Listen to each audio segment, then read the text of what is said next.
Welcome to rSlash Choosing Beggars, where a guy expects OP to pay his rent for an entire year.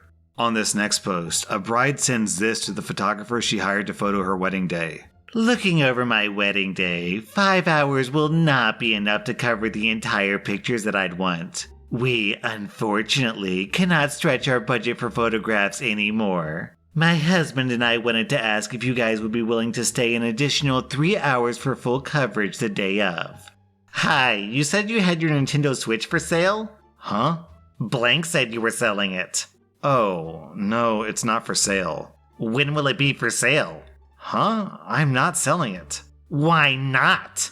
You're a grown-up, come on, those Switches are made for kids. I'm sorry? I said they're made for kids. Don't you have any hobbies or something? I'll give you $350 for it, and that's it. My little brother wants one. Sell it to me or I'll call the police. Good luck with that. Have a good day. On this next post, OP is selling a gecko. I've researched so much. Will you take $25 for everything? I'll get it ASAP. No thank you. I'll take $45 for everything if you can answer some questions about taking care of the animal. I can, but I'm not interested anymore. Lol, okay, thanks. I hate rude people. Watch your effing mouth next time and maybe you won't lose a sale because I would have paid full price, moron. Learn manners. Man, saying that he would pay full price is such a weak argument. If you were willing to pay full price, then why didn't you? On this next post, OP is selling something, and a choosing beggar tries to haggle down on the price, but OP says no thanks. But it's not worth $80. Look, we all need money, fair enough, but it's worth less. I googled it. Buy one from Google then. With the added tax now applied, no thanks. Look, I don't even have a TV. Can't we compromise? I can do $70 and that's with delivery. 65. I can do 65 if you come and collect it. I can't. I have a package coming. Where are you? I'm on the road between blank and blank. That's not even in blank. Can't you just drive to me? For $65, it's really not that far driving. Well, if it's not that far, then come and collect it. I'm reporting you on Facebook for trying to scam people with your garbage laptop. It is not worth the price you set. Go get an effing job. My babysitter is going back to her normal job on the 1st, so I'll be needing a sitter to come to my house and babysit from 10 p.m. to 9 a.m. 6 to 7 days a week. $25 a day is my pay. You have access to my Netflix, Hulu, Disney Plus, and some cable. You'll need to start my toddler on her Head Start class until I get home. Serious inquiries only. I have a 4-month-old and a 3-year-old. This lady is paying $25 a day for overnight babysitting. So, as near as I can gather, what this lady is actually saying is she's looking for a homeless person who wants to sleep with her kids for $2 an hour. Lady, are you sure about that? Hi, is this blank? Yes, how can I help you? Yeah, so I saw your ad for the PlayStation 2, and I was wondering if you would lower the price a bit since the warranty is void. The price is $70 with more than 100 games, 2 controllers, and 2 memory cards. I can drop it to $65, but no lower than that. It's a bit much since the warranty is void. I'll give you $15 if you ship it tomorrow, and I think that's fair. Dude, do you realize that this is a PlayStation 2? It's like 15 years old and in near perfect condition for its age. So I'll drop it to $60 and that's it. Oh, so it's old AF and you're asking $60? Be realistic, it's not worth that, man. I'll give you $10 and I'm being generous. No thanks. If you want a new one, go to the store. Otherwise, quit wasting my time and yours, please. Man, F you, dude. You broke loser can't afford the new one. That's why you mad, lol. Take the $10 and STFU.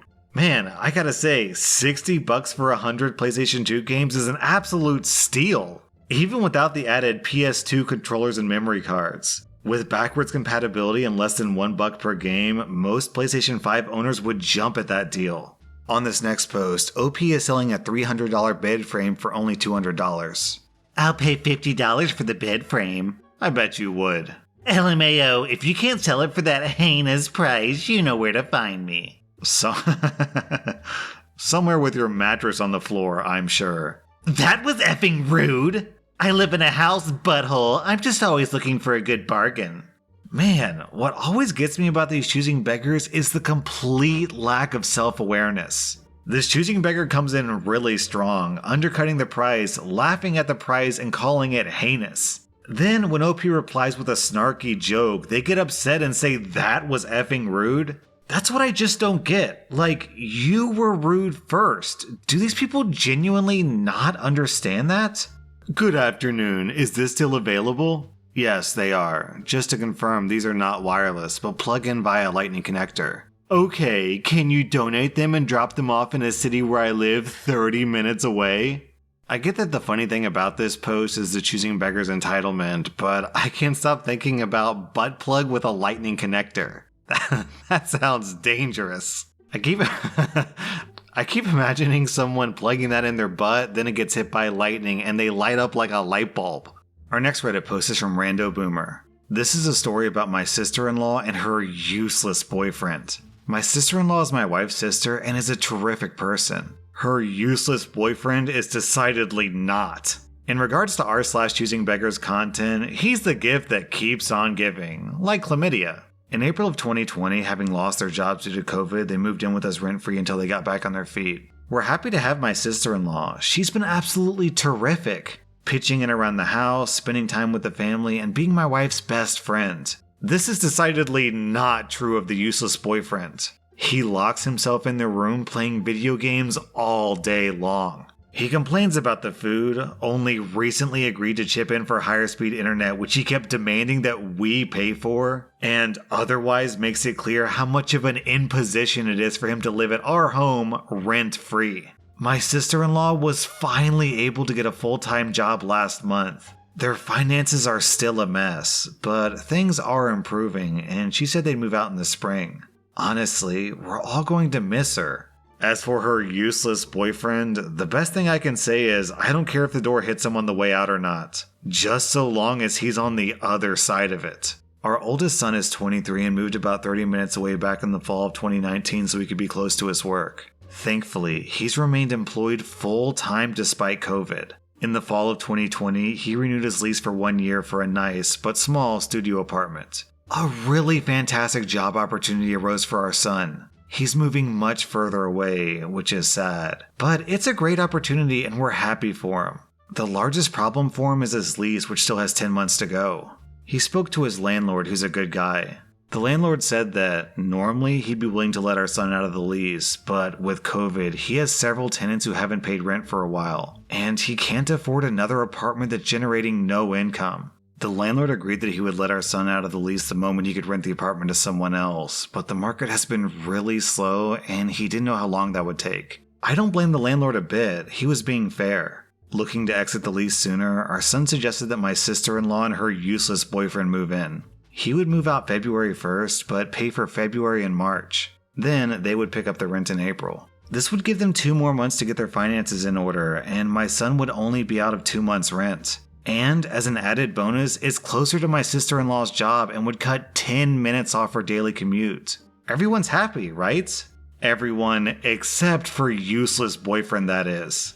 Looking at the apartment, he complained that it was too small. He complained that they'd have to pay for food and utilities. You know, those things he enjoys for free because my wife and I are paying for them now. He complained that he'd have to set up his computer in the living room instead of the bedroom. Then he dropped this little nugget. The useless boyfriend said to my son, "With utilities, it's gonna be even higher. You should pay all of our rent. We're doing you a favor." My son assumed that he'd misheard him and restated his offer. He was gonna pay rent for February and March, and they'd assume payments in April. Nope, not good enough. To useless boyfriend's way of thinking, our son should pay their rent for the remainder of the lease. That's all 10 months and let them live there rent-free. My sister-in-law was mortified at her boyfriend for trying to take advantage of our son, her nephew, in that way. After months and months of listening to him complain about his suffering while others paid for everything, she finally had enough. She said, "Boyfriend, I like this place, so I'm moving in, but you're not. When we get home, you're packing your stuff and I'm driving you to your mother's. No more free rides. We're done." Our son called with the happy news while they drove home. Instead of 30 minutes, they took an hour to get home and we were a little concerned. We called and she confirmed that everything was okay. So we assembled the moving boxes for him so we could start packing right away. Why postpone the party? He walked in the door to find everything he needed to pack up. Apparently, on their ride back, useless boyfriend was whining and complaining about their breakup. They stopped to talk for a bit, at which point he said something. My sister-in-law won't say what. And it creeped her out. She asked me to drive him to his mother's, which I was more than happy to do. We drove the hour-long trip to his mother's place without speaking. I helped him carry his stuff to the porch. Then, out of politeness, I extended my hand to him and wished him luck. He stared at me and didn't say a word.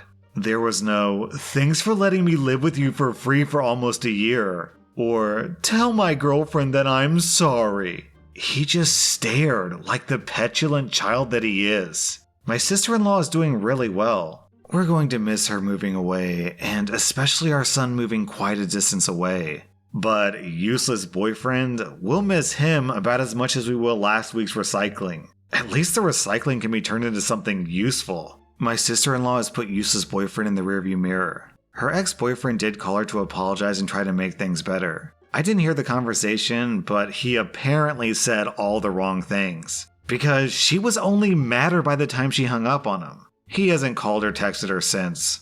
Well, I think it's fitting that OP drove the useless boyfriend to his mother's place. Because by the sound of things, that's what he wants. He doesn't need a girlfriend, he needs a mommy to pay for all of his things. Selling The Legend of Zelda Link's Awakening for $40. Hi, is this still available? Can you do $30 please? Yeah, it's available. I can do $35, but it's pickup only. Friend, this is for a child from Venezuela who asked me to buy it. Please make it $30. It's not for me, it's for a child. It's a noble favor for a child who's been saving time to buy games for his Nintendo. Please. Sorry, buddy, but $35 is more than fair considering what comparable items are going for. Where it's going or who it's going to doesn't involve me. You don't have to say that. You have to have empathy in life. Good deeds are returned to you. Anyway, I'll give the child your best offer and let you know if I can buy it. I haven't said anything out of line. And honestly, at this point, I don't think I want to meet up with you for an exchange. Best of luck to you and your friend. You're a rat with good manners. And a Zelda game as well, don't forget that. I don't even ignore people like you. Have a great day, bud. I have a game to play. Down in the comments, Ditch Digger Girl says exactly what I was thinking. Since you're a better person than me, you should contribute the extra $5 so the child can have it. It's selfish to ask strangers to donate to your friends so you don't have to. Yeah, exactly. If this guy thinks that good deeds come back to you, then why doesn't he pay an extra $5 so that that good deed will come back to him? And even more than that, who honestly believes there's actually a kid in Venezuela? I went to the UPS website to see how much it costs to ship a 1-pound box from America to Venezuela, and it comes out to $152. So something tells me this kid is not buying this Zelda game. Is the price negotiable? Sorry, I'm firm on the price. Come on, man. The last one I looked at was open. I shined a UV light on it and there were crusty splash marks of organic nature all over the controller and the front of the console. Sorry, I already have a potential buyer at my price anyways. It is used, I'm not saying it isn't. Though maybe it has a total of around 10 hours on it. Good luck, you fragile little snowflake. My dad says only poofs use Xbox One anyway. I guess I'll look for a PS5. I get it. Life is confusing when you're 12 years old. Right. No insult hits quite as hard as those that begin with, "My dad says." This kid has probably been called a fragile little snowflake before. Probably by his own pops. On this next post, OP edits videos for a big YouTuber and he gets this message. Hey, would you be able to edit some of my videos? For the appropriate amount. Amount of what? Sorry. Amount of money? I only do paid work. Yep, well, how much can you do it for? $25 per video. I mean like a short 5-minute video and just trim and crops, no special effects. $10. For how many? Per video, of course. LMFAO, forget it. Who the heck would do that? $10 per video for a 3-minute job? And that's the lowest you can go? Huh? If you have an issue with your keyboard, that's fine. Yeah, I'm busy and I have other gigs. Good luck working with your scammer. That's probably how you get funds to pay you. Lol, thanks for the karma. You're welcome. So, as a YouTuber myself, I can offer some context here. For a typical 10-minute YouTube video, it's very reasonable to expect that video will cost more than $100 to edit. You might be able to go lower if you find workers overseas or if the video has very, very simple edits. But yeah, $25 for a video is a crazy deal. That was rSlash/Choosingbeggars, and if you like this content, check out my Patreon where I publish extra episodes. Also, hit that subscribe button because I put out new Reddit videos every single day.